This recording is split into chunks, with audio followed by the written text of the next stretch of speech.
the 20th century witnessed the birth of defiant nationalism in India. Yet, as Jawaharlal Nehru said, politics were at a low ebb, chiefly because of split in Congress between two sections, the so-called extremists and the moderates.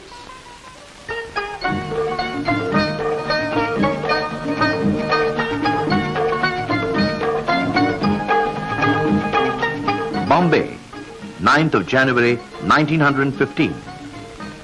After 2 decades in South Africa, Mohandas Karamchand Gandhi returned home to the soil and sand of India. Jawaharlal Nehru said, his coming was like a beam of light that pierced the darkness.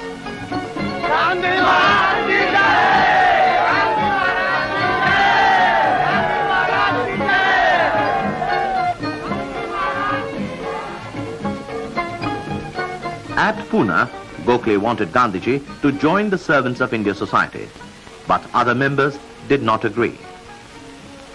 Gopal Krishna Gokhale advised him to do nothing for 1 year, but travel round India and gain experience. When Gandhiji was visiting Shantiniketan, Gopal Krishna Gokhale passed away in Pune. It was a shock for Gandhiji.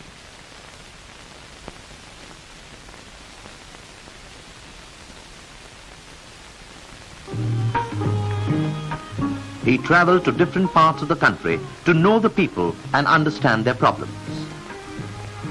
Wherever he went, Gandhiji received a tremendous welcome.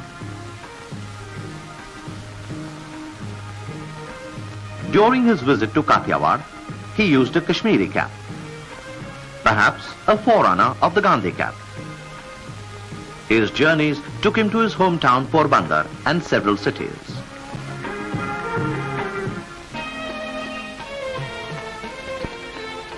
Wherever he came face to face with casteism, Gandhiji was highly critical of the practice of untouchability. He said that Swadeshi should mean self-reliance in every sphere of life, including language. He said, if you raised English language at the cost of vernacular, then you are not favoring Swadeshi in the right sense of the term. In May 1915, Gandhiji established the Satyagraha ashram at Kochrab near Ahmedabad to serve the country by observing the principles of truth, ahimsa, Swadeshi and fearlessness. Untouchables were admitted into the fold. Gandhiji introduced weaving as a part of his program of self-reliance. The ashram received financial help from Ambalal Sarabhai, a mill owner. The 1915 Congress met at Bombay under the presidency of Sir S.P. Sinha. Gandhiji was nominated to the Subjects Committee. Surendranath Banerjee moved a resolution that time had come to introduce full measure of reforms for self-government. The Muslim League session was also held at Bombay at the same time. Many Congress leaders, Madan Mohan Malviya, Dinshaw Wacha, Annie Besant, Sarojini Naidu, Hornum and Gandhiji attended the League session to present a united front. Muhammad Ali Jinnah moved a resolution to set up a committee in consultation with the Congress for preparing a draft plan to bring about political reforms in the country. Around this time, Abul Kalam Azad was speaking to the Muslims of India in a new language through his Urdu weekly Al-Hilal. He attacked conservatism and anti-nationalism. Azad exhorted the people, wake up, for you have slept too long. He declared that if Indian Muslims ignored their duty and were left behind in the fight for independence, they would never be forgiven. When Al-Hilal was banned in 1915, he started Al-Bala with the same content and tenor. Azad was externed from Bengal. Hundreds of Indians residing in the United States offered their services to the Ghadar party to come to India and organize a revolt by the Indian troops of the British Army. Their leaders were arrested at various cantonments. Pingle, Kartar Singh and 5 others were sentenced to death. 18-year-old Kartar Singh Saraba said, "If I had more lives than one, it would have been a great honor for me to sacrifice each one of them for my country." In February 1916, Madan Mohan Malviya invited Gandhiji to be a speaker at the foundation stone laying ceremony of the Banaras Hindu University by Viceroy Lord Hardinge. It was a glittering assembly of Indian princes, titled gentry and wealthy businessmen. On the 6th of February, with Maharaja of Darbhanga in the chair, Gandhiji said, "There would be no salvation for India unless the bejeweled noblemen stripped themselves of their jewels and held them in trust for the people of India." He added, "There could not be much spirit of self-government if the poor, hard-working farmers, who constituted over 75% of the population, were deprived of the fruits of their labor." Titled gentry interrupted the proceedings by walking out en bloc. In 1916, Bal Gangadhar Tilak and Annie Besant started the Home Rule League. The movement found strong supporters in G.S. Arundel, G. Subramania Iyer, Srinivas Sastry, Kasturi Ranga Iyengar, Jawaharlal Nehru. Home Rule became the political slogan of India. Tilak toured extensively with the message, "Be prepared to say that you are a home ruler. Say that you must have it, and I dare say you will get it." When Tilak was to be prosecuted for seditious speeches, Jinnah appeared for the defense.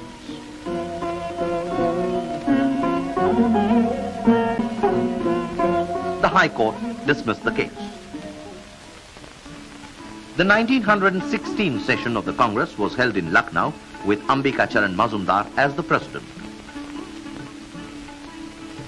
The extremists led by Tilak and Bipin Pal returned to the Congress fold. Jawaharlal Nehru wrote, "The Lucknow Congress of 1916 marks the revival of the National Congress. From that time onwards, it grew in strength and importance, and for the first time in its history, it is taken to be really a national organization." Muslim League also held its session at the same venue. The Congress and the League reached an agreement on various issues.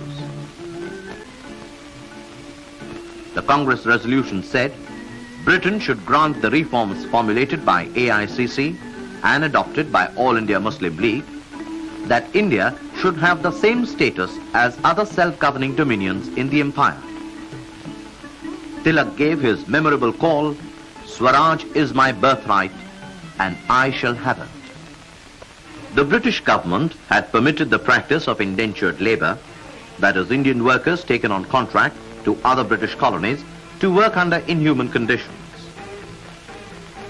The people of India protested against the system. Gandhiji endorsed the demand for its abolition. Protest meetings were held all over the country. The Viceroy stopped the system of indentured labor for the duration of war, and it was finally abolished in 1920. In Champaran district of Bihar, indigo was cultivated for the manufacture of dyes for the textile mills in England. Essential for their economic survival, it also became a source of enormous profit for the planters. The tenants were required to plant indigo on 3 katthas out of every 20 katthas, or 3/20th part of their land. This was called Tin Kathiya system. The poor peasants were made to pay for the luxurious lifestyle of the British rulers in India.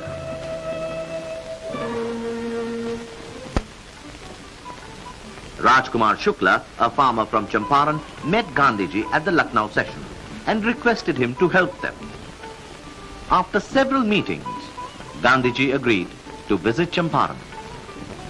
When Gandhiji reached Muzaffarpur on April 10, 1917, he was received by Acharya J.B. Kripalani, a professor in the Arts College.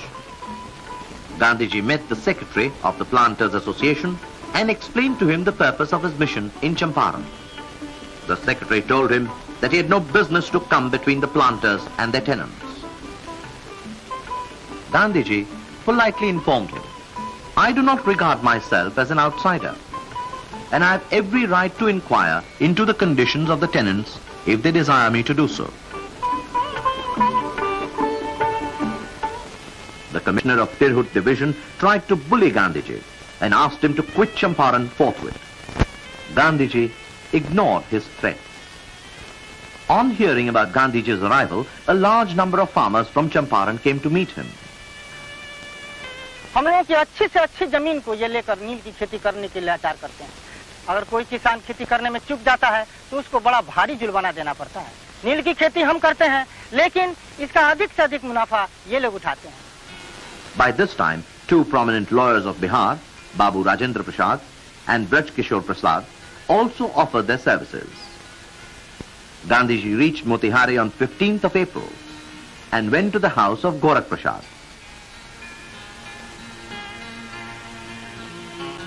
Next morning, when Gandhiji was visiting some villages, at a deserted hamlet, he was told that all the inhabitants had gone to work in the factory. यहाँ factory के manager का राज चलता है, collector का यहाँ कुछ नहीं चलता है। A notice from the district magistrate Champaran was served asking Gandhiji to leave the district by the next available train. He wrote back that he did not propose to leave Champaran till the inquiry was finished. That night, Gandhiji did not sleep. He sent telegraphic information to Pandit Madan Mohan Malviya, Nazrul Haq and others, and gave detailed instructions to Braj Kishore Prasad to carry on the work in the event of his being arrested. He wrote a letter to the Viceroy Lord Chelmsford returning the Kaiser-e-Hind medal which had been awarded to him for the services rendered during the war. On 17th of April, Gandhiji's party recorded statements of farmers till late in the evening. कभी-कभी ऐसा होता है कि पैदावार बिल्कुल ही नहीं होता, तब पेशगी की रुपया लौटाने में हम लोग को बड़ा कष्ट होता है। अब आप ही बताइए कि हम क्या करें। मेरे अच्छे जमीन में फसल लगी हुई थी, नीला साहब का हुक्म हुआ कि इसी खेत में नील की खेती होगी और हमारा अपना फसल बर्बाद करा के हमसे नील की खेती कराई गई। बराबर ही यमन साहब के लोग आते हैं, मेरे बेटी बहू को जबरदस्ती पकड़ कर ले आते हैं, कोठी पे कहते हैं चलो, कोठी पे कहते हैं चलो। बताइए, उनकी इज्जत से खिलवाड़ करते हैं, मैं क्या करूं? मैं बताइए कहाँ जाऊं, किसके पास जाऊं? हमारा गांव इनके पट्टे में है, मजबूरन हमको इनकी फैक्ट्री में काम करना पड़ता है। अंधेर तो यह है कि जिनके खेतों में नहर का पानी पहुंचता ही नहीं है और जिन्हें नहर का पानी दिया ही नहीं गया उनसे भी ये टैक्स वसूला जाता है।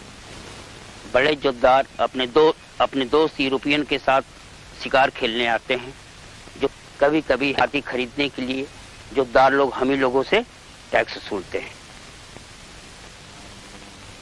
नाव, घोड़ा या मोटर खरीदने के लिए ये समूचा साहब लोग हम ही लोग से पैसा वसूलते हैं।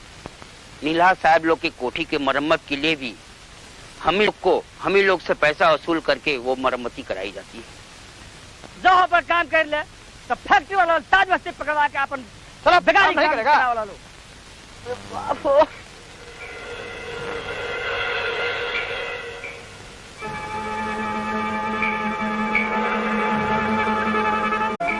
When Gandhiji informed the district magistrate that he would be visiting a village 25 kilometers away from Motihari, summons was served on Gandhiji asking him to appear in the court of the sub-divisional magistrate the next day.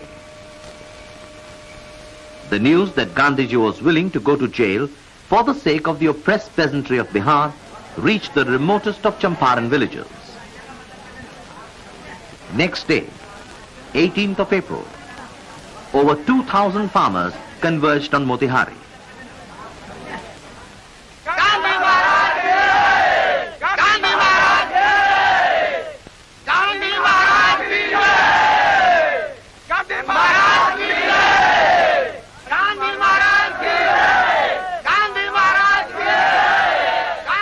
The government leader requested for postponement of the case, but Gandhiji wanted to plead guilty for having disobeyed the orders to leave Champaran. He read a brief statement which said, I have disregarded the orders served upon me, not for want of respect for lawful authority, but in obedience to the higher law of our being, the voice of conscience. Meanwhile, the Lieutenant Governor had sent orders that the case against Gandhiji be withdrawn. The collector wrote to him saying that he was at liberty to conduct the proposed inquiry and that official help, if required, would be available. Thus, this was the first success of non-violent civil disobedience movement in the country. On arrival in Bettiah on April 22nd, Gandhiji received an enthusiastic welcome. Gandhiji and Braj Kishore Prad recorded statements of nearly 4,000 farmers. जब हमारे किसी बच्चे का विवाह होता है तब company वाले टैक्स वसूलते हैं, पर अब त्योहार में भी फैक्ट्री के लोग हमसे पैसा वसूलते हैं और अपनी जेब भरते हैं। जब भी किसी रैयत को मृत्यु होती है तो उसके लड़के या वारिस को एक प्रकार का मृत्यु टैक्स देना पड़ता है। हमारे गांव में किसी भी विधवा की शादी होती है तो उस पर भी टैक्स लिया जाता है। Local administration and planters pleaded with the authorities to stop Gandhiji. They alleged that he was teaching the tenants to demand higher wages, not to pay rent and taxes, and to boycott their factories. In the face of opposition, Gandhiji continued with his inquiry. जब बरसाती होए लगी खूब, अब पाँच पानी सफर हो जाई, तब का ये गिरहत के चलाने तू लील कटी है, गड़ी वाला कहीं तू लदी है, अब मेघ के बाप न बरसई रहत, मुझे वही में लदवाई, कदो चक्का हल गेल, कदो बोल हट गेल, बस 10 बजे के बाद में गेल कोठी पर चांस लागी पहलवानी पिटाई करी, एक गिरहतों का जुर्माना करी, तो कहा न सब करी भेजला। कभी कभी हमें कुएं का पानी भरने से रोक दिया जाता है। इन्हें जोतदार मुझे बार बार तंग करते हैं कि तुम नील की ही खेती करो। ऐसी हालत में मैं क्या करूं बाबूजी? When he found that the peasantry was suffering because of illiteracy and ignorance, he established schools in 6 villages with the help of Kasturba Gandhi and volunteers. The volunteer teachers also looked after the medical needs of the local people. Gandhiji's report was a severe indictment of the exploitation of peasantry by the planters. The report said, the tenants were made to work for the planters by force. On minor pretexts, influential local farmers were harassed and made example of.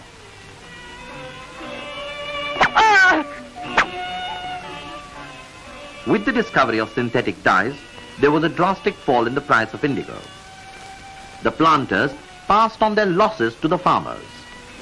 If they did not have cash, they were given hand notes and mortgage deeds for payment in installments at 12%.